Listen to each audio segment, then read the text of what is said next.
Welcome to Grow Your Business and Grow Your Wealth. Gary Helt is excited to bring you another powerful conversation to help you grow and protect your business and finances. Today's episode is hosted by a special guest, personally selected by Gary, so you can keep learning and moving forward even when Gary is off the mic. Settle in and enjoy today's insights. Hey, welcome back to the podcast. This week, my guest is Doug C. Brown, and he's the CEO of CEO Sales Strategies, and they're a leading expert in sales revenue and profit growth. With over 40 years of experience, Doug has helped generate over $900 million in sales for himself and his clients with a proven math-based method. Welcome. Hey, Gary, thanks for having me here. I'm very grateful to be on your show. Great. So, Doug, give us your background. I mean, you didn't just walk out of college and walk into being CEO. No. I actually I started working when I was at the age of 3, actually in my dad's business, sweeping floors for 25 cents a week. Loved it. Got to be around all the adults. And then at lunchtime, they would bring me to a place called the Starboard Gallery, which was kind of a restaurant, but it had a bar in there. And everybody go in and drink their beers, and I'd have my little like Roy Rogers or whatever. Right. I don't think my mother was really pleased that my father was bringing me into a place like that. But I worked with my dad's business all the way till I was 18 years old, and then decided to join the United States Army. But in between that, I always had some side businesses growing up, right? And at the age of maybe about 5.5 or 6, my dad would literally thrust us in front of clientele, and it was a family business. So I had about 14 of us helping me. We would start to write orders and talk to people and do sales. And I don't know if my dad did this to teach me something. He died early, and unfortunately, I never got a chance to ask him this, or maybe he just needed low-cost labor. I don't know, right? But it was a great learning lesson. And the light bulb went on in my head back then when I realized like I was getting 25 cents an hour at that point. And I sold a part that we paid $10 and we sold it for 20. And in my brain, I went, wait a minute, I just made $10. But all week I'm making 25 cents times 40 or $10, right? And I'm like, if I sold 8 parts a day, that's $80. And I started like this concept of leverage started to grow. Mm-hmm. And long story short, I did that all the way through high school, went into the military, had side businesses even through that period of time. And I always had side businesses. And then eventually I hit upon one company that I did full time. And I learned a lot more about business. So I kind of learned about being a CEO on the job, as well as learning and continuing to grow my skills. And then eventually what happened was I was fortunate enough to be able to get in front of positions and work with some really very strong people. People, had hundreds of millions of dollars worth of net worth, had companies that were in the hundreds of millions or billions of dollars. And they were able to mentor me as well. Some of them even became, famous, like Tony Robbins and Russ Whitney, who had $1 billion company. And I learned from watching them and being in the game of watching that. And what it did is it made me step my skills up over and over and over again. And, eventually, I started CEO Sales Strategies to help companies, because while I was helping Tony Robbins and Chet Holmes, who was another guy who co-owned the company, I was able to do some amazing things there, like take their close rate from 17.8% to 43.2% across their whole teams, right? And we increased one product sale by 4,152%, if I remember correctly. We were selling originally like $86,000 a year, and then we were selling like almost $8 million a year 3 months later of that same product.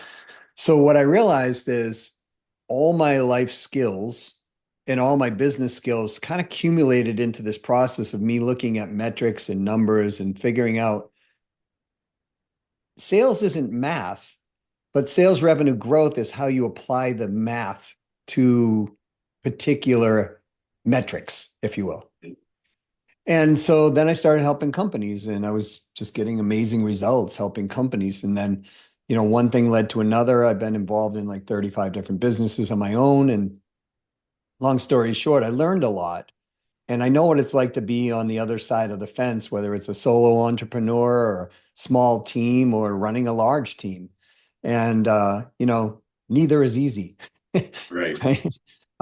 There's always challenges that come up, but when we know how to navigate those challenges and we know how to, you know, fix that and fix our own brain in the process, then we develop wisdom. And then, it seems like magic sometimes. And still today, if I was to talk with, say, maybe Jeff Bezos or Bill Gates or somebody like that, I'd be at awe, right? I'm always Right. curious, like, oh my gosh, how did you, do this? And then what I do is I take a lot of those lessons and I help other entrepreneurs and kind of pass on the light, if you will, and then in hopes that they'll do the same thing through their organization. And most times they do, so it works out great. Right. Um, what's I guess, you've helped a lot of people, helped yourself, like I said earlier, over 900 million in sales. Excuse me. What's the single biggest driver of consistent revenue growth for business owners? So it depends on what stage it's at, but it's still the same thing all the way through. How do we generate sales qualified leads, Hmm. right? And then how do we convert those leads? Like, I mean, way more about the public accounting field than I do, right? So, um, but to me, business is very, very simple. It's money in, money out equals something. Hmm.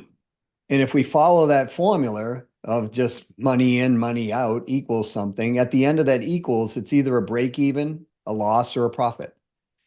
And we always want it to be in the profit side. So we have to always focus on the money in. Right.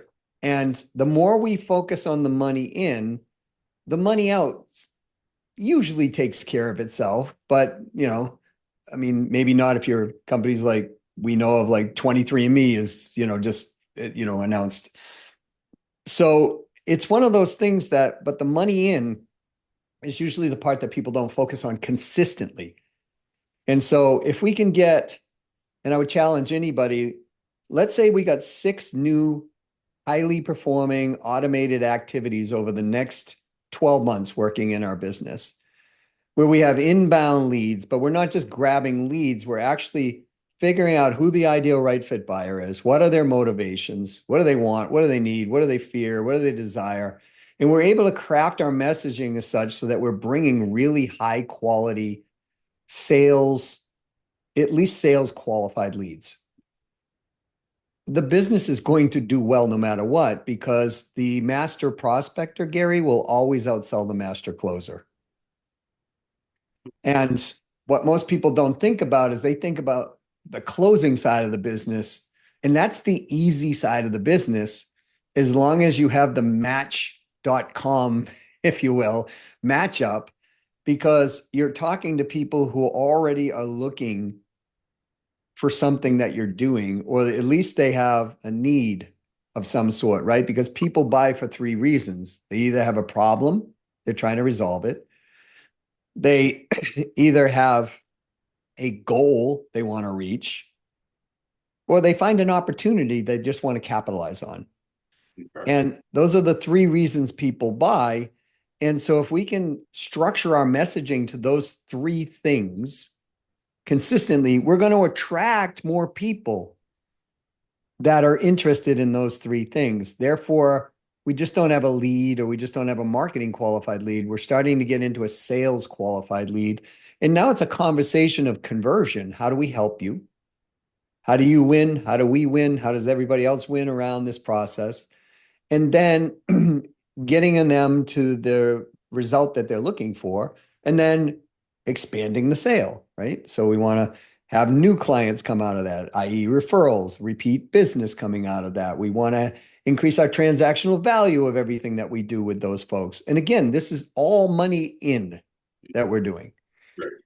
And then of course you got to watch the money out, which is, you're looking at that all the time. And, you'd be coming back to me and going, "Hey, Doug, that's great. We just did $27 million this quarter, but your expenses are 27.2 million. What's up?" Right? Right.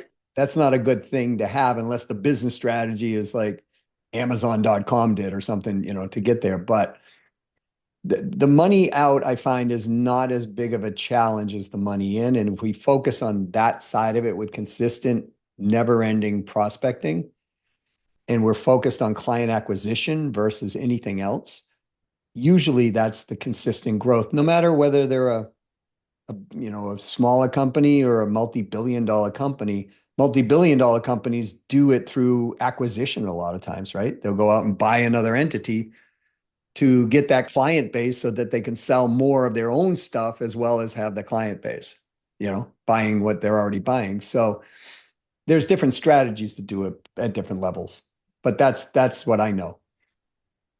So in talking through the sales process, what is the common mistake that you're seeing the business owner make in this process? The number one mistake that business owner, well, there's several, but the number one mistake they make is they don't identify who their ideal right fit buyer is. So it would be analogous to, back when I was in the military, we were in basic training, and then I had 18 weeks of drill sergeants, and they finally let us go for a weekend, Gary, right? And what do you think a young guy at 19 years old is going to be trying to do, after being caged up for 19 weeks, right? Right. So you go to the bars. That's what you do, and you're hoping you'll find some pretty gal that wants to have some interest in you, and you play that game, right? But let's say that I was looking for a church-going gal who has a master's, a PhD, and she has good, wholesome family values. She wants a family. She wants, a guy who's, professional and a go-getter in life. And just those are the criteria, right? Mm-hmm. I don't think she's going to be hanging out in that bar that I went to as a soldier, right? Right. And so I'm looking for the ideal right fit buyer. I qualified it, but now I'm looking in the wrong place. Now, if I went to a church social for educated females who have professional degrees, I'm now probably going to meet her, right? And so, but if I don't clearly identify who that is and who's going to be our buyer of that process, then I'm out marketing to everybody or prospecting to everybody. And I'm only getting a percentage of my energy to work in that right area. So what I would recommend that people do is they look at all of their client base, figure out who has been their best buyers if they have that data, and then understand that what is the percentage of that best buyer. And like I just looked at a company just recently, and they have a high percentage of revenue coming in off of a particular lead base, but they are producing 8 times more leads in this lead base, and it's converting higher than their other lead base is converting.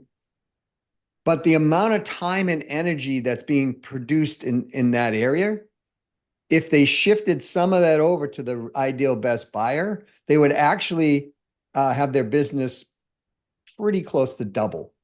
It's in the numbers. And so the challenge is for most businesses and most business owners is they don't want to give up one sector of this thing in order to focus on the ideal sector. And I can tell people it's not one of these things that they need to do, cold turkey. It's not like, hey, we got, we're a $3 million company. $1.5 million is coming in from these, leads that are taking us 5 times longer to close and costing us 3 times the amount of money, but give up the revenue and put our company in peril, right? That's not what I'm saying.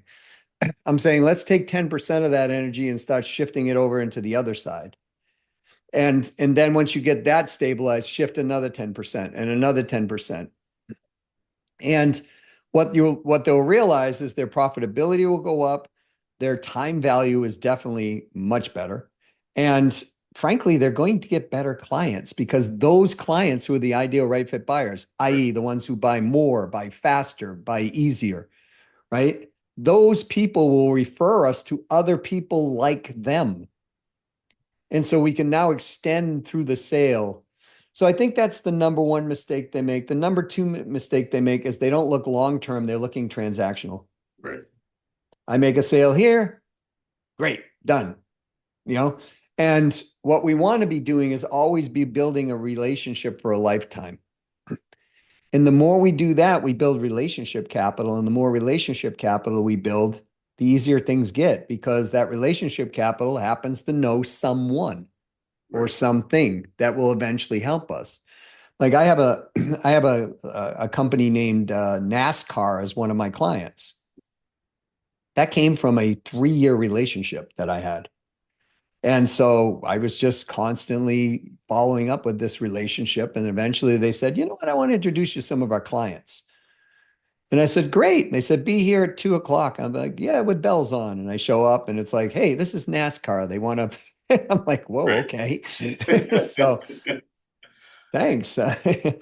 And the second company they introduced me was a tiny little college called the University of New Hampshire, right? And that was a huge college Right. deal for us, right? So, there's power in these relationships if we build the relationship. And if we know our ideal client and we stay in touch in a personable, meaningful, relevant manner, those things spawn other things for us. So we want to look for lifetime relationships, and that means we've got to follow up.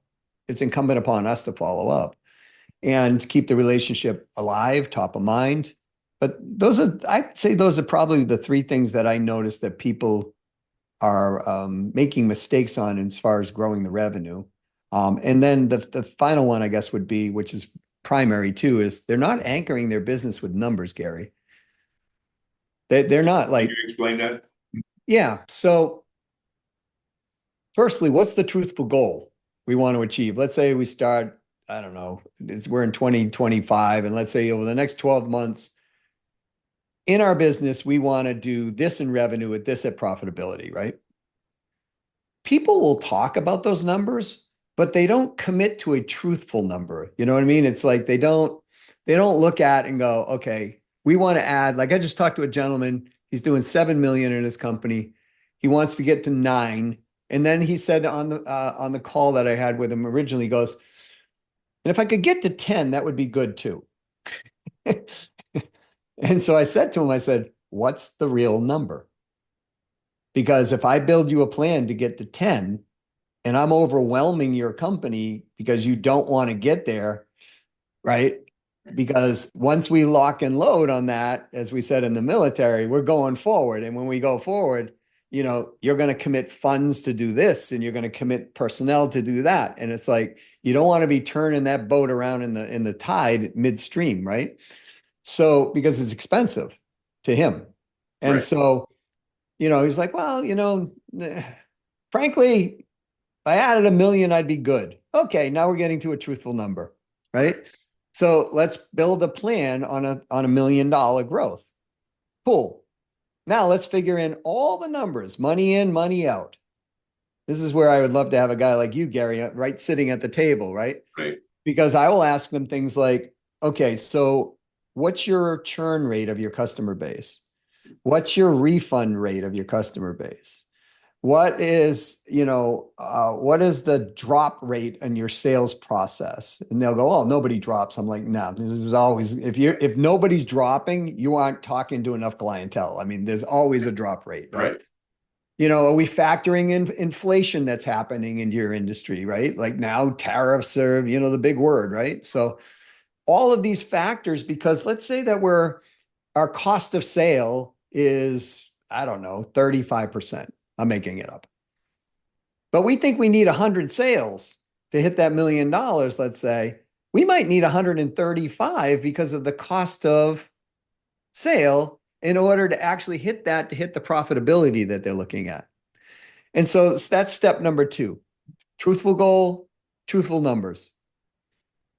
Number 3 is, what metrics are we going to measure against? And so when I come into most sales organizations, for example, I'll look at the numbers and I'll go, how many outreaches is each person doing per day? I don't care if we have incoming leads. How many people are they contacting back? How many are they reaching out to, right? What is that connection rate? If that person reaches out to 20 people a day, how many are they actually connecting with, right? And how many people they're connecting with, how many positive responses are we getting back from the connections, right? How many of those responses are moving into appointments? How many of these appointments are moving into sales? How many of these sales are moving into initial closes, follow-up closes? How many? And we will measure these metrics because they tell a story, or at least give us data to tell a story. And so business owners are often appalled or heavenly surprised at some of the data that they can measure, right? Because they're looking at this and it's like, look, you have this one was crazy. It was a solar company. They were a smaller company. They were, $1.5 million or something. And the owner was incensed because he was telling me, I can't figure out why we're not getting more initial sales. I'm generating a boatload of leads. And so I looked at his numbers and I started measuring these metrics. And what I realized was the average salesperson was taking 27.5 days to get back to a client when they came in off the internet as a lead. Wow. And I was like, when I first looked at the numbers, I was like, this can't be right. I mean, this is just beyond negligence. This is just criminal activity from a sales team, right? Oh, yeah. And it truthfully was. It was between 27 and 28 days. And so I called every single team member on there and I said, hey, I want to validate this information. And they go, oh, yeah, I'm working 2 other jobs and I only get to these leads when I can, right? And this and that and this. And so I went back to him and I said, this is what's happening. He was like, no, there's no way this is happening. I'm like, here's your data. And I gave it to him just as you would give me, my P&L or my right, whatever sheet. And he looked at it and I surprised he didn't cry. I mean, he was very upset. Oh, yeah. And he said, what should I do? And I said, well, this is the comments that you're getting from your sales team. He goes, that's not what I want. I said, who's managing this? And he said, no one. Right. And I said, well, here's what you do. You got 6 people on your team. You're going to clear 4 of them because they don't care. And these 2 are going to go to and say, are you going to step up and do the right thing? Or are we going to clear you too? Because I said, I'd rather have you producing for a short period of time, just a few leads that are coming through that you yourself can start to close and maybe one of the salespeople that keeps. Yeah. And then we'll quickly hire another team before we dismiss this team. Because I said, it doesn't matter that you have these people on. You are having more money going out than money coming in. And that's going to lead you to insolvency down the line, right? So we got to measure the metrics because they tell us a story. I found a company, they were doing 42 million, if I remember correctly. And I found that the actual chief financial officer was embezzling almost $1 million from the company by looking at the metrics. And again, it's not what the CEO founder wanted to hear. No. But imagine if that went on for 2, 3, 4 years, right? And so as companies get bigger, the metrics are not any more important than they are when they're smaller. The challenge when people are smaller in size business is they're usually, like doing everything in the business. So they don't have anybody looking at these numbers. And that's why, folks, I recommend that you have a guy like Gary on your team where you are reviewing your numbers on a regular basis. Gary, I'm not trying to drum up business for you, but I really believe, right. I do the same thing. I get a report no less than monthly on our companies. Right. And I ask my CPA firm, listen, explain this to me, explain that to me. And you find things, right? I mean, because when you have one time I was managing 166 people. It's like, they do things. Right. It's like having a big daycare sometimes, right? The kids just, off running off and grabbing the lollipop and sugaring themselves out when they shouldn't be, right? And and you can't always tell what's going on, but when you look at the math, and I did say math, folks, blech, right? Math. I tell that joke, Gary, because my wife has her master's in mathematics, and every time she listens to this, she's like, "How dare you?" So, um, but when we look at the math and look at the metrics ratios will tell you what's going on. There's something going on positive, and guess what? If it's positive, you could double down, triple down on it, and make it happen. And if it's not, then you can head it off before it becomes a huge problem, just by looking at the math and the metrics. And there's hundreds of metrics we can measure, but there's usually only, quite frankly, a dozen that really matter. Yeah, I think something I always say is, numbers don't lie. No. You can look at, like you're saying, depending on the metrics you want to use, there's many different ways to measure things. Um, for people that are, a smaller company just starting out, whatever, where would be the best place for them to go to help them understand what metrics they should be looking at or how to develop these metrics that are there? Well, this will be self-serving because I don't know a lot of people who teach like this, but here, right? Right. Just reach out to me at, Doug at ceosalesstrategies.com, or you matter, because to me, everybody does, at ceosalesstrategies.com. And we got to look at it because every business is a bit different, right? I mean, if you have a marine fisheries business, we might be measuring different metrics than if you were a medical company. A lot of the same ones, but there's some specific ones that might be, germane to that particular business issue. And Gary, to your point, numbers don't lie, but people who put the numbers in sometimes do.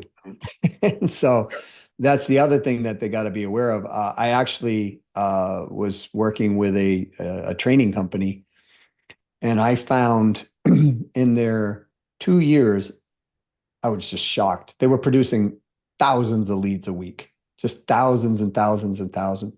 And I looked at the numbers and I found 17,000 leads never followed up on.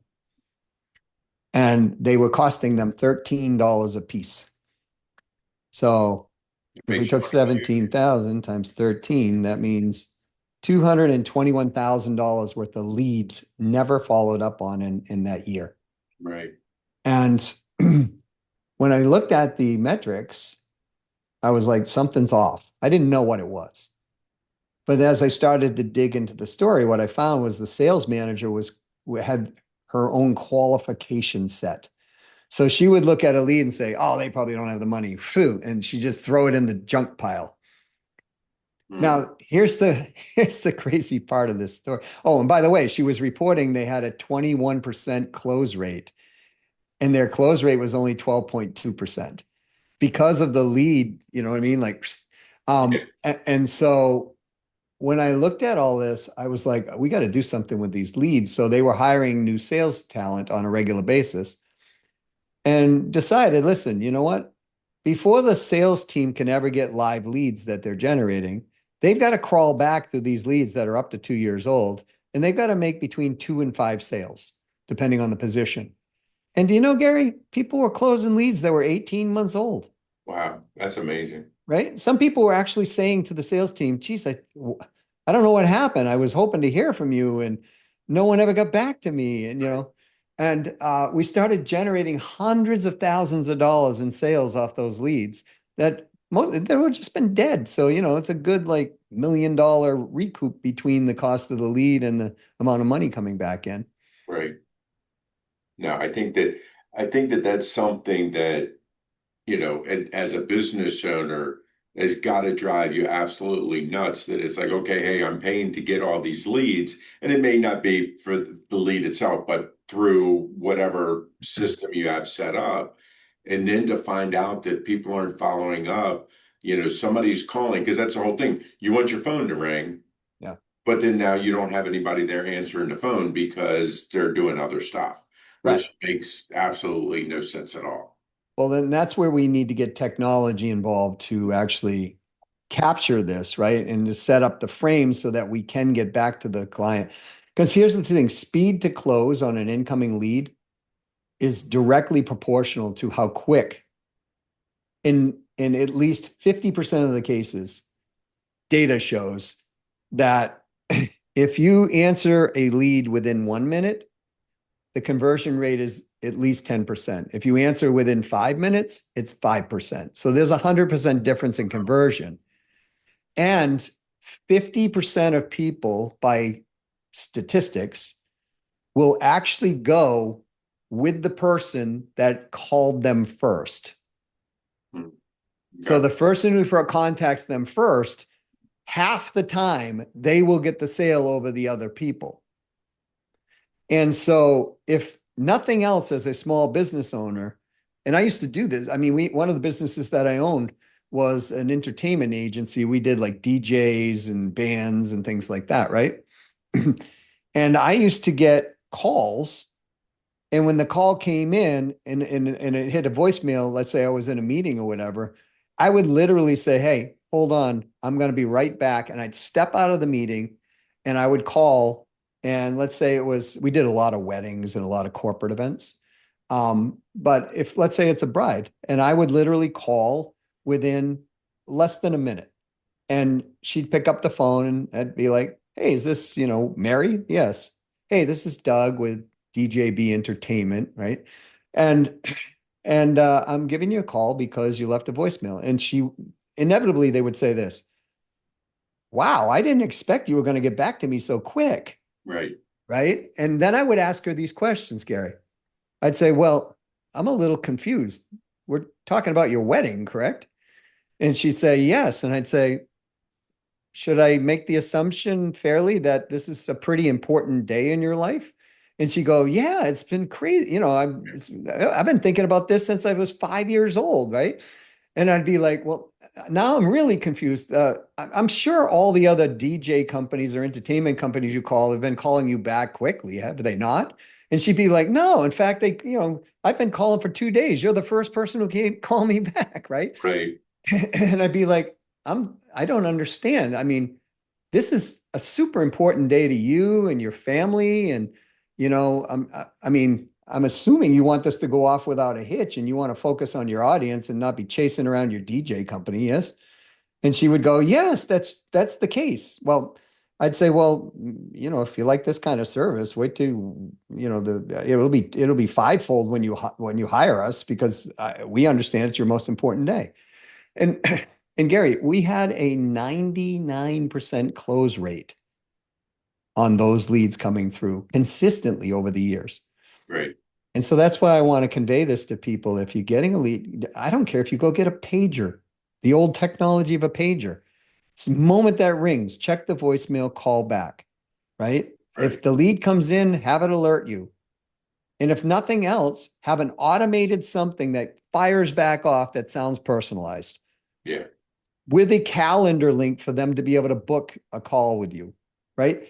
It doesn't matter what the technology is, but use technology I mean, there are AI systems now today that will do amazing things. They even have AI setters who will literally call out and it sounds like Yeah. someone, right? Yeah. It's So, crazy. so anything to engage that client right away is super important. Right. No, I agree with you. Um, Doug, I could talk to you all day about this because I'd like, obviously a lot of your sales model and stuff is based on numbers, which obviously I'm a numbers guy, so I Yes. always like that. Um, but what have I not asked you you wish I had? Ooh, And I know there's a whole lot more left in the whole sales cycle and everything else, but that's a wonderful question. You stumped me there for a moment. So I would say, on the business context, uh, what would be the number one thing that I would recommend for, couple top things that business owners should do. Now, considering, the economic issues that are going on, the inflation, things like that, right? And I guess on a personal level, it'd be like a very similar thing. There is a thread to the people that I have been fortunate and blessed enough with to be able to interact with, who have been, business wise, especially super successful, right? And I see a couple of threads that go through that, and they all really come back to the personal side of themselves in the business. So the number one thing that I would work on would be, of course, the business principles, but our inner brain, if you will, right? Our inner, like I've seen so many people build businesses and implode them because they have their identity tied to the business, so to speak, Gary, right? And then they start making decisions out of scarcity. It's like they get this opportunity, but it's like, well, if we invest in this and it doesn't go the right way, and bam, Right. we're done, right? So we hold up on this. And then their competitor does that, and they become 1-800-GUT-JUNK, right? Something like that, right? Right. Which I happen to know the CEO of that company is a fantastic guy. His name's Brian Scudamore. And, it's one of those things that we've got to condition ourselves in our brain capacity to be able to step up to the emotional things that are going to happen, the triggers that we all have growing up from our childhood, whether we grew up in an environment like good is never good enough, or, whatever it might be. It could be a really positive childhood thing where, but it was just like, hey, you look great, but I think your hair would look better like this, and your makeup would be like better like this, or your shoes would be right. And so we all want to serve that master of that template of love. But as we go along, sometimes that template of love is our thermostat that we set based on our belief system. And we've got to be able to challenge that, because I know not in your business, Gary, you've never run across stuff that has ever had to be challenging in your business, but everybody else besides you and me, right? But, there have been times where I have been faced with decisions of, I just recently was. I mean, we got this awesome software that we built that we're, selling some of it, but not enough. And I'm like at a place, it's like, I got $500,000 into this thing. And it's like, maybe we should just pull the plug. Now, a lot of people would be like, whoa, you got $500,000 into that. But I've learned that you're better off pulling the plug if you need to than putting another $500,000 into that and spending another year trying to do that, right? Or what are ways we can monetize this thing that maybe we can't do? Maybe we need to get a partner that understands a little more than, or much more than we do, right? So that's a mind game when it comes down to it. Especially when you're like, hey, my kids are getting older. I could have bought 2 down payments on nice houses for my kids, that type of thing. So Sure. we've got to keep conditioning our mind to grow. I mean, Tony Robbins calls this constant and never-ending improvement. He calls it CANI. But there's a thread across all of these CEOs that I would say pretty much all of them that I've ever talked to, that they are constantly working not just on the business, but on themselves to expand their ability to think differently and to expand their ability to face more and more difficult situations. Because, the difference between $1 million company and a $10 million company is zero. The difference between that and 100 million, it's, bunch of zeros, right? Right. But the investments that we make as $100 million company versus $1 million company carry a lot more zeros to them usually.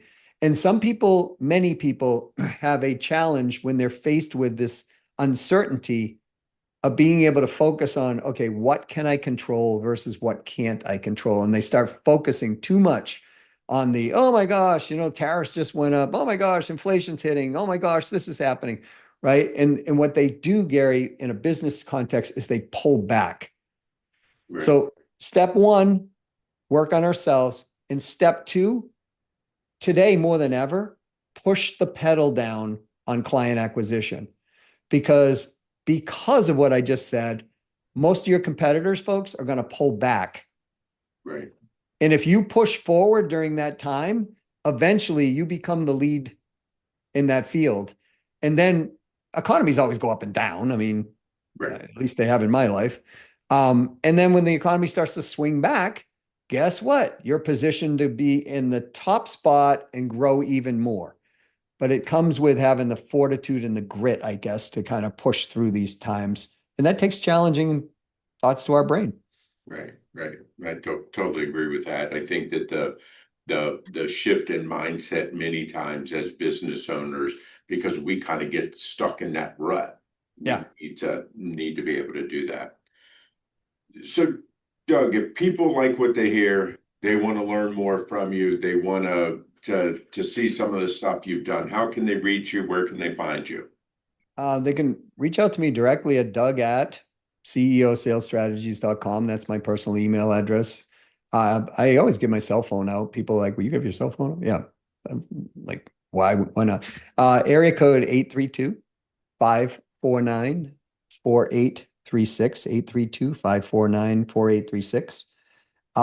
They can get to know us by coming to some of we do once or twice a month, we do these free master classes. I'm doing the next one on what we call Stop the Leak, which is really about how do you raise your revenues quickly using follow-up? Because follow-up is not just a follow-up, it's a strategic growth strategy if you do it right. And so we go ceosalesstrategies.com/stop the leak. And they just come in, we train for 60 minutes and, we make offers at the end. So, but they don't have to stay for that part if they don't want to.